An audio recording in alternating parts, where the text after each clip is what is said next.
ଯଦି ସେ ଆର୍ଥିକ ସ୍ୱଚ୍ଛଳ ନଥାନ୍ତେ ଆପଣ ମ୍ୟାରେଜ୍ କରିଥାନ୍ତେ? ନିଶ୍ଚୟ ତାର କ'ଣ ଆର୍ଥିକ ସଚ୍ଛଳ ସେତେବେଳେ ଥିଲା କି? ଟଙ୍କା ମୁଁ ତ ଭାଇ ତାକୁ ଭାଇଛି। କିନ୍ତୁ କୁହାଯାଏ ଯେ ଯୌତୁକ ନହେଲେ ସୁନା ଗହଣା ନହେଲେ ବିନା ଯୌତୁକରେ ଆମ ଫ୍ୟାମିଲି ସେ ଯୌତୁକ ବହୁତ ବିରୋଧୀ। ଆଉ ଆମେ ଜଏଣ୍ଟ ଫ୍ୟାମିଲି, ଆମର 3 ବାପା 3 ମା। ବଡ଼ ଭାଇ 2 ଜଣ ବି ମ୍ୟାରେଜ୍ କରିଛନ୍ତି। ମୁଁ ମୋ ବାପାଙ୍କର ବଡ଼ ପୁଅ, କିନ୍ତୁ ବଡ଼ ଭାଇ 2 ଜଣ ବି ମ୍ୟାରେଜ୍ କରିଛନ୍ତି। ନୋ ଡିମାଣ୍ଡ, ଡିମାଣ୍ଡ ବହୁତ ଦୂରରେ। ମୁଁ ବି ଚାହେଁ ଆମର ଗୋଟେ ଝିଅ ହଉ, ଠାକୁରଙ୍କ ଆଶୀର୍ବାଦ ଝିଅ ହଉ। ଆମେ ଝିଅ ଓରିଏଣ୍ଟେଡ୍ ବହୁତ। ଆଚ୍ଛା, ଆପଣ କହିଲେ ଯେ ଯୌତୁକ ବିରୋଧୀ ମୁଁ, ଏ ନେଇକି ଆପଣ ଯାତ୍ରାରେ ସେ ସଂକ୍ରାନ୍ତରେ ଗୋଟେ ମତ ରଖୁଛନ୍ତି ଯେ ବିନା ଯୌତୁକରେ ମ୍ୟାରେଜ୍ କରିବା ଉଚିତ? ହଁ, ଯୌତୁକ କେହି ନେବା ଉଚିତ ନୁହେଁ, ପ୍ରେସର ରହିଛି, କାରଣ ଯୌତୁକ ଜନିତ ହତ୍ୟାକାଣ୍ଡ ବହୁତ ଘଟୁଛି ସମାଜରେ। ଏବେ ପ୍ରାୟତଃ ଯୌତୁକ ଆମ ଓଡ଼ିଶାରେ ମୁଁ ଭାବୁଛି ପ୍ରାୟତଃ ବହୁତ କମ୍ ଜାଗାରେ ଏସବୁ ଯୌତୁକ ପ୍ରଥା ଚାଲିଛି, ଉଠିଗଲାଣି। ଆଶା କରୁଛି ଆଉ କି ଏଇଟା ନେବାଟା ଠିକ୍ ନୁହଁ। ନାଟକରେ ସେମିତି କିଛି ଏପର୍ଯ୍ୟନ୍ତ ଆସିନି, ଆମ ସ୍କ୍ରିପ୍ଟ ଆମେ କିଛି କରିନୁ। ଗୋଟେ ସେଇ ଟାଇପ୍ର ନାଟକ ଆସିବା ଉଚିତ ନୁହେଁ? ରାଇଟର ଡିରେକ୍ଟର ଚାହିଁଲେ, ମାଲିକ ଚାହିଁଲେ ସେମିତି କରିବା। ଆପଣ କେବେ ପ୍ରସ୍ତାବ ଦେବେନି ମ୍ୟାଡ଼ାମ୍? ଆପଣ ପ୍ରସ୍ତାବ ଦେବେନି ଗୋଟେ ଏଇ ଟାଇପ୍ର ନାଟକ ଲେଖାଯାଉ? ଆମ କଥାରେ ଆମେ ତଳ ପ୍ରୋଜେକ୍ଟ ହେଇଥିବା ମଣିଷଟା, ଆମ ଉପରେ ବହୁତ ବହୁତ ବଡ଼ ବଡ଼ ଲୋକ ଅଛନ୍ତି। ରାଇଟରଙ୍କୁ ଗୁରୁଙ୍କୁ କହିବାର ସକ୍ଷମ ଆମର ଅଛି, ସେମାନେ ଯାହା ଚିନ୍ତା କରିବେ। ଆଚ୍ଛା, କେଉଁ ପରିସ୍ଥିତିରେ ପିଙ୍କି ପଳେଇ ଆସିଲେ ଯାତ୍ରାକୁ? ମୋର ଇଣ୍ଟେନସନ୍ ବି ନଥିଲା ଆସିବାକୁ, କି ଇଚ୍ଛା ବି ନଥିଲା ସେତେବେଳେ। ମୋ ଦିଦି ମାନେ ଆଗରୁ ଥିଲେ, ମୁଁ ଜାଣିଛି ଯାତ୍ରା କ'ଣ, ମୁଁ ଆସିଛି ଦେଖିବାକୁ। ସେମାନେ ଯେତେବେଳେ ଥିଲେ ଯାତ୍ରା କ'ଣ ଆପଣ ଜାଣିଛନ୍ତି ସେତେବେଳେ? ଯାତ୍ରା ଜାଣିଥିଲି, ଦେଖିବାକୁ ଆସିଥିଲି ଯାତ୍ରା। ଲୋକଙ୍କର ଗୋଟେ ମାନସିକତା ଖରାପ ନୁହେଁ ଯେ ଯାତ୍ରାରେ କାମ କରୁଛି ସେ ଝିଅ? ଆମ ଘରେ ଯେହେତୁ ମୋ ଦିଦି ମାନେ ଥିଲେ, ଆମ ଥିଲା ସେତେବେଳେ, ଆମେ ଜାଣିଥିଲୁ ଯାତ୍ରା କ'ଣ। କିନ୍ତୁ ଯେହେତୁ ମୋ ଦିଦି ମାନେ ସମସ୍ତେ ଘରେ ରହିଯାଇଥିଲେ, ମୁଁ କହିଥିଲି ନା ମୁଁ ଆଉ ଯିବିନି, ମୁଁ କେବେ ଇଚ୍ଛା ହେଇନି ଆସିବାକୁ। ତାପରେ ମୋ ଭିଣେଇ, ନିଜ ଭିଣେଇ ଅଛନ୍ତି ରଙ୍ଗମହଲ ଟାବ୍ଲିସ୍। ସେତେବେଳେ ଟିକେ ଆର୍ଥିକ ପରିସ୍ଥିତି ଖରାପ ଥିଲା। ଆମେ ଆସିକି ଗାଁରୁ ଆସିକି କଟକରେ ରହିଥିଲୁ। କ'ଣ ଆର୍ଥିକ ପରିସ୍ଥିତି ଖରାପ ଥିଲା?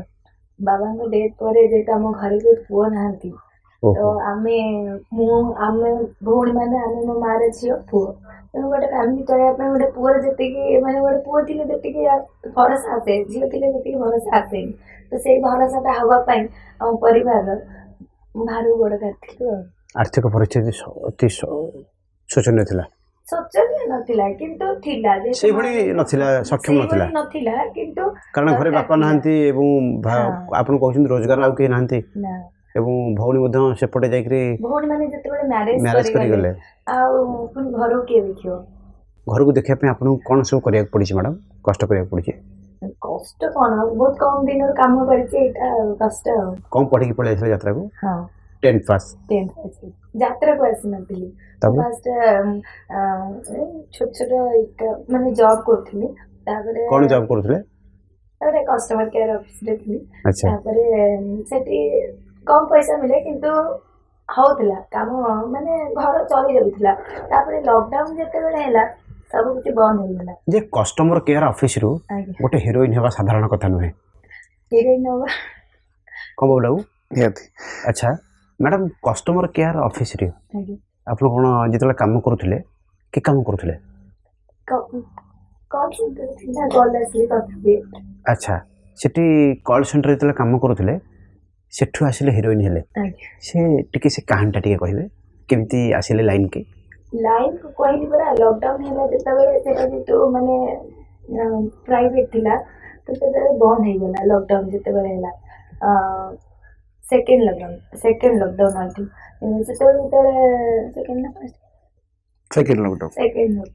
ବନ୍ଦ ହେଇଗଲା। ଯେତେବେଳେ ମୁଁ ଘରେ ଥିଲି, ତ ଯେତିକି ସେଭିଙ୍ଗସ୍ ଥିଲା ସରି ଆସୁଥିଲା। ତ ମୋ ଭିଣେଇ ଜଣେ କହିଲେ କି ସେ ରଙ୍ଗମହଲ ଓନରକୁ ମୋ ଫଟୋ ଦେଖେଇଥିଲେ। ତାପରେ ତାଙ୍କର ଇଚ୍ଛା ଥିଲା କି ତୁ ସୁନ୍ଦର ଅଛୁ, ଯାତ୍ରାକୁ ଆସେ, ହିରୋଇନ୍ କରିବୁ, ସେଠାରେ ଟ୍ରାଏ କର। ମୁଁ ବି ଥରେ ଯାଇଥିଲି ତାଙ୍କ କଥା ମାନିକି। ତାପରେ ତ ରଙ୍ଗମହଲ ଏଣ୍ଟ୍ରି କଲି, ଭାବିଥିଲି କିଛି ଦିନ ପରେ ମୁଁ ଆଉ ରହିବିନି। କାହିଁକି?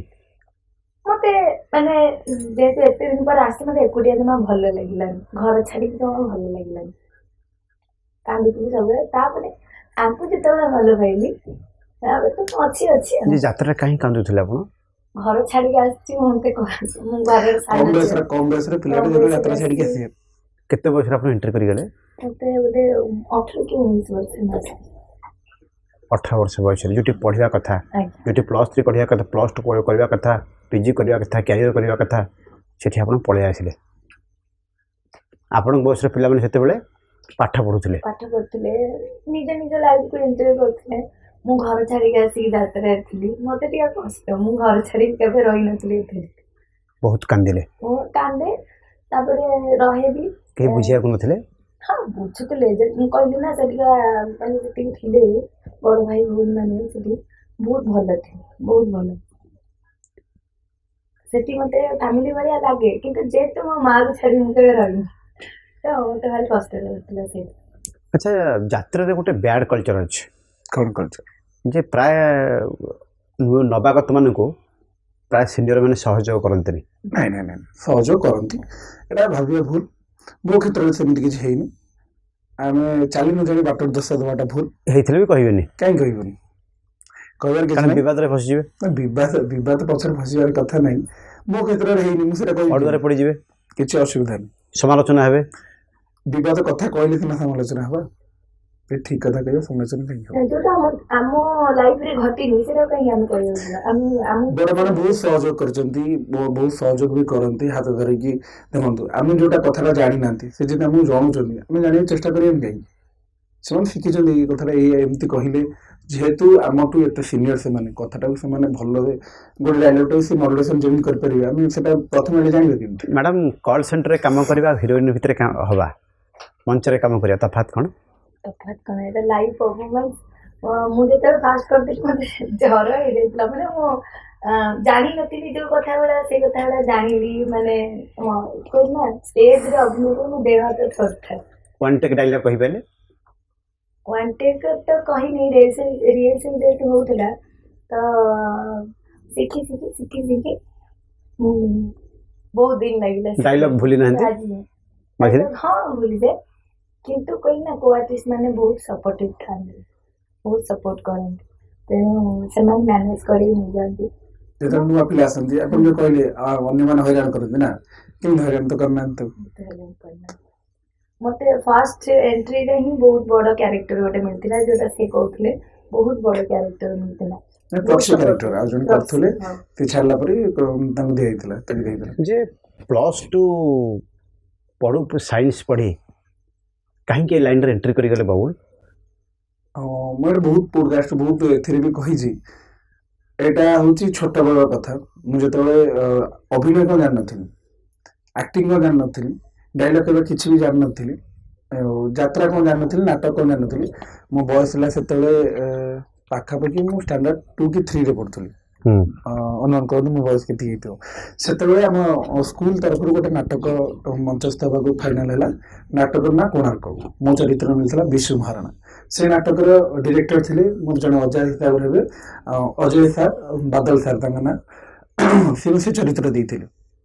କାନ୍ଦିବା କ'ଣ ଜାଣିନୁ, ଆମକୁ ସାର୍ ମାନେ ପିଟିଲେ ଆମେ କାନ୍ଦିବୁ, ଏମିତି ହେଉଥିଲା ସେ ଚରିତ୍ର। ସେତେବେଳେ ସେ ନାଟକରେ ଅଭିନୟ କରୁ। ସେଟା କିଛି ଦର୍ଶକ ବହୁତ ଭଲ ଲାଗିଥିଲା। ତାପରେ ଯୋଉଠି ପାଖାପାଖି ଚାଇଲ୍ଡ ଆର୍ଟିଷ୍ଟ ଦରକାର ପଡେ କୋଉ ନାଟକ ଟୁର୍ଣ୍ଣାମେଣ୍ଟ ପାଇଁ, ଯଦି କୋଉଠି କିଛି ଦରକାର ପଡେ ମତେ ନେଇଯାଆନ୍ତି ରାତିରେ ରିହର୍ସାଲ କରନ୍ତି, ମତେ ପୁଣି ଆଣିକି ଛାଡି ଦିଅନ୍ତି, ଏମିତି ନବା ଆଣିବା କରନ୍ତି, ବାପାଙ୍କୁ କହିକି ନିଅନ୍ତି। ସେ ଖୁସିରେ ବାପା ମା ସେତେବେଳେ ଛାଡ଼ିଦେଲେ। ଯେତେବେଳେ ମୁଁ ବଡ ହେଲି, 10th ପଢିଲି, ତାପରେ +2 ଗଲି, ସେତେବେଳେ ମତେ ଆମ ପାଖାପାଖି ଥିବା ଭାଇମାନେ, ଗାଁର ଭାଇମାନେ, ନା ଯାତ୍ରାକୁ ଯା, ବଢିଆ ଅଛି, ଯାତ୍ରାକୁ ଯା, ଆମେ ଦେଖିବୁ ଆମ ଭାଇ ଯାତ୍ରା କରୁଥିବ, ଆମକୁ ଖୁସି ଲାଗିବ, ଆମକୁ ଖୁସି ଲାଗେ, ଆମ ଗାଁ ଭାଇ ଯାତ୍ରା ଇନ୍ସପାୟାର ହେଲେ। ହଁ, ସେମାନେ ବହୁତ ମତେ କହିଲେ, ନା ତୁ ଯାତ୍ରାକୁ ଯା। ମୁଁ ସେଠି ମନେ କଲି, ହଁ ମୁଁ ଯିବି, ଯାତ୍ରାକୁ ଯିବି ଆଉ।